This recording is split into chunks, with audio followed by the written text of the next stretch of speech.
नमस्कार साथियों, मैं प्रशांत सारवान एक बार फिर से स्वागत करता हूं आपका ज्योतिष ज्ञान चैनल पर। हमारी चर्चा चल रही है कि प्रत्येक लग्न में हम रत्नों का चयन किस प्रकार से करते हैं। मेष लग्न से लेकर कर्क लग्न तक की हम बात कर चुके हैं। इसी क्रम में आगे बढ़ेंगे और आज हम जानेंगे कि सिंह लग्न में हम रत्नों का चयन किस प्रकार से कर सकते हैं और सिंह लग्न के जातक को कौन कौन से रत्न पहनाए जा सकते हैं। आज की मैं वीडियो स्टार्ट करूं उससे पहले हमेशा की तरह रिक्वेस्ट करूंगा आप हमारे चैनल को सब्सक्राइब कर लें, बेल आइकन पर भी क्लिक कर दें ताकि भविष्य में हमारी जितनी भी वीडियोस आने वाली हैं उनकी नोटिफिकेशन आपको मिलती रहे। आसानी से आप वीडियोस को देख सकें, उनका लाभ उठा सकें, व ज्योतिष सीख सकें। यहाँ पर मैंने एक काल्पनिक कुंडली का निर्माण कर दिया है और हम जानेंगे कि सिंह लगन में किस प्रकार से हम चयन करेंगे रत्नों का। मैंने पिछली कुछ क्लासेस में आप लोगों को जब बताया था कि प्रत्येक लग्नों में कौन से ग्रह शुभ हैं, कौन से अशुभ हैं और कौन से ग्रह सम हैं, तो हम यहाँ शुभ ग्रहों की पहले बात करेंगे, क्योंकि हम जब भी किसी की कुंडली देखेंगे तो उसमें जो शुभ ग्रह हैं, मतलब लग्नेश, पंचमेश और नवमेश, उन्हीं के स्वामी के रत्न हम पहना सकते हैं। तो जैसे यहाँ सिंह लगन में सूर्य हमारे पास शुभ ग्रह हैं, मंगल शुभ है और गुरु शुभ है। मैं एक बार फिर से रिवाइज करा देता हूं कि ये शुभ क्यों है। आप देखेंगे कि 5 नंबर राशि माने सिंह राशि लग्न में है, प्रथम भाव में है, इसलिए सूर्य यहाँ पर शुभ की श्रेणी में आए। हमेशा लग्नेश शुभ की श्रेणी में होता है। यदि लग्नेश की दूसरी राशि छठे, आठवें, 12वें में भी हो तब भी उसे हम शुभ की श्रेणी में रखेंगे। सूर्य के पास हालांकि एक ही राशि होती है तो यहाँ पर हमें इतना नहीं देखना है। अब बात करेंगे हम गुरु की। आप देखेंगे कि गुरु 5वें भाव में है। गुरु की जो राशि है वो 5वें भाव में है, धनु राशि। तो गुरु गए हैं यहाँ पर चौथे भाव में, अच्छे भाव में गए हैं, शुभ है यहाँ पर। हालांकि जो गुरु है हमारे पास 8वें के भी स्वामी हैं, परंतु हम इन्हें शुभ की श्रेणी में ही रखेंगे। उसका कारण क्या है कि देखिए, जब भी त्रिकोण में कोई ग्रह आता है, किसी ग्रह की राशि आती है और उसकी दूसरी राशि 6, 8, 12 में चली जाती है तो उसे उसका दोष नहीं लगता, उसे हम शुभ की श्रेणी में ही रखेंगे। तो यहाँ हम गुरु को भी शुभ की श्रेणी में रखेंगे। मंगल की बात करते हैं। मंगल की राशि नवम भाव में है, मेष राशि, तो मंगल भी हमारे पास यहाँ शुभ में है। उनकी दूसरी राशि यहाँ पर चौथे भाव में है, सम भाव में है। तो हम यहाँ पर रत्नों की जब बात करेंगे तो हम यहाँ सूर्य का रत्न माणिक पहना सकते हैं, मंगल का रत्न मूंगा पहना सकते हैं, गुरु का रत्न पुखराज पहना सकते हैं। अब हमें हर सिंह लगन की कुंडली में ये तीनों स्टोन नहीं पहनाने। अब हमें यहाँ पर चयन करना है कि किस प्रकार से हम रत्नों का चयन करें, कि हमें माणिक पहनाना है, मूंगा पहनाना है, पुखराज पहनाना है, या फिर इनमें से कोई 2 स्टोन या फिर तीनों पहना सकते हैं। उसी पर हमारी मेन डिस्कशन आज की रहेगी। आप ध्यान से इस वीडियो को देखें, अच्छे से आप सीखें ताकि किसी को आप गलत रत्न ना सजेस्ट करें। तो हम यहाँ सबसे पहले सूर्य को देखेंगे। यहाँ पर हमें प्लेसमेंट देखना सबसे ज़रूरी है। आप देखिए कि सूर्य नवम भाव में गए हैं, शुभ भाव में गए हैं और मेष राशि में गए हैं, अपनी उच्च राशि में गए हैं। तो यहाँ पर आप निसंकोच होकर सूर्य का रत्न माणिक पहना सकते हैं जब सूर्य की दशा आए, अंतरदशा आए, या फिर आप हमेशा के लिए भी पहना सकते हैं क्योंकि सूर्य यहाँ पर लग्नेश बनते हैं। अगर यही सूर्य दूसरे भाव में होते तब भी हम पहना सकते थे, परंतु ये सूर्य यदि तीसरे भाव में होते तो यहाँ पर हम सूर्य का रत्न नहीं पहनाते। यहाँ पर एक तो तीसरा भाव अशुभ होता है, मेहनत का घर है, इसलिए भी नहीं पहनाएंगे।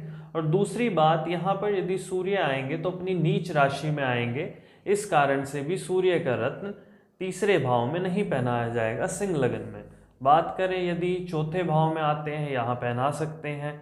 वृश्चिक राशि में आएंगे, मंगल की राशि में, अपने मित्र की राशि में है, सम भाव में है, तो बिल्कुल पहना सकते हैं। यहाँ पर आएंगे 5वें भाव में तब भी पहना सकते हैं।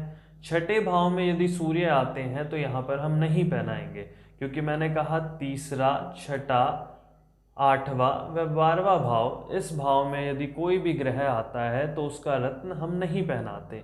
ये बुरे भाव होते हैं, ये द्विभाव हैं, इसे हम त्रिक भाव भी कहते हैं। तो यहाँ छठे भाव में हम नहीं पहनाएंगे सूर्य का रत्न।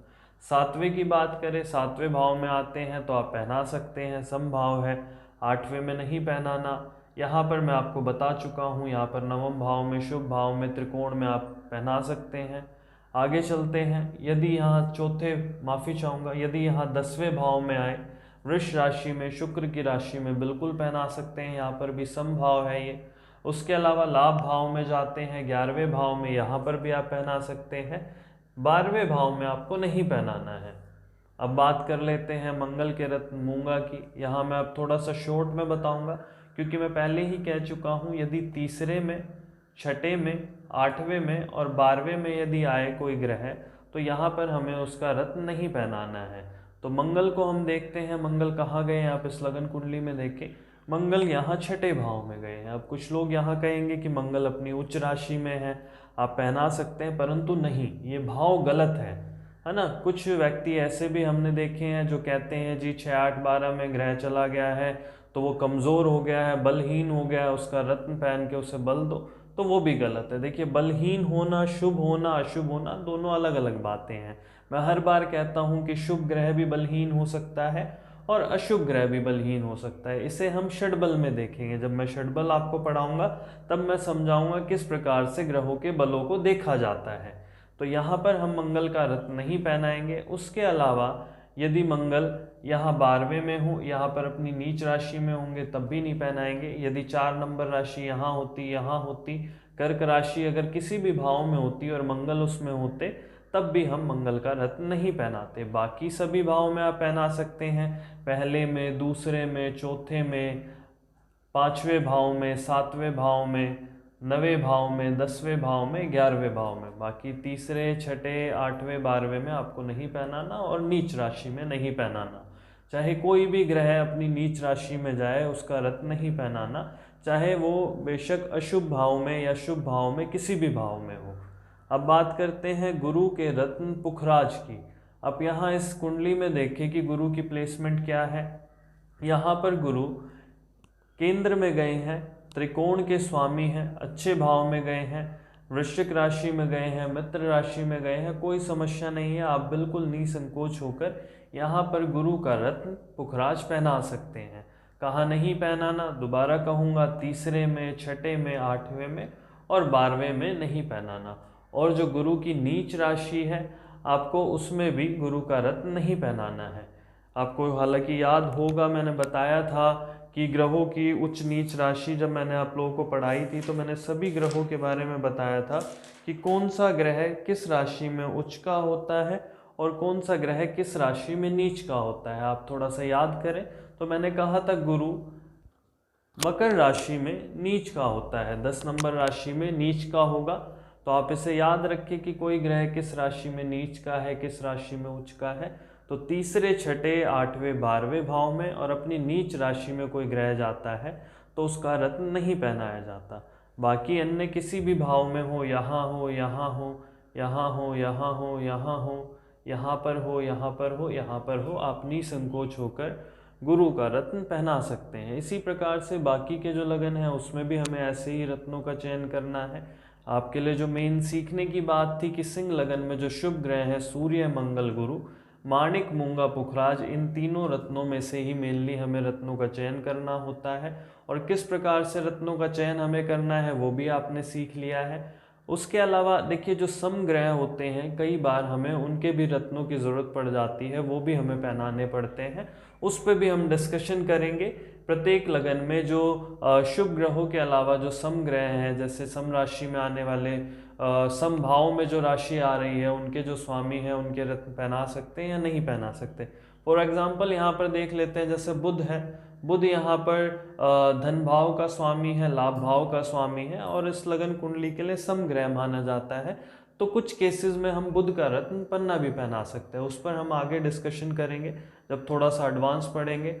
आशा करता हूँ आज की वीडियो आपको अच्छी लगी होगी। यदि वीडियोस हमारी आपको अच्छी लगती है, कुछ सीख पाते हैं, तो आप वीडियोस को लाइक किया करें, शेयर किया करें और कमेंट करके मुझे बताएं। कुछ पर्टिकुलर टॉपिक पर आप वीडियो चाहते हैं या फिर कुछ आपको नहीं समझ में आता, तब भी आप कमेंट बॉक्स में लिख सकते हैं, उसके लिए मैं अलग से आप लोगों के लिए वीडियो भी बना दूंगा। चैनल को सब्सक्राइब कर लें, बेल आइकन पर क्लिक कर लें ताकि भविष्य में जो भी वीडियो आए नोटिफिकेशन मिलती रहे, आसानी से वीडियोस को देख सके। धन्यवाद।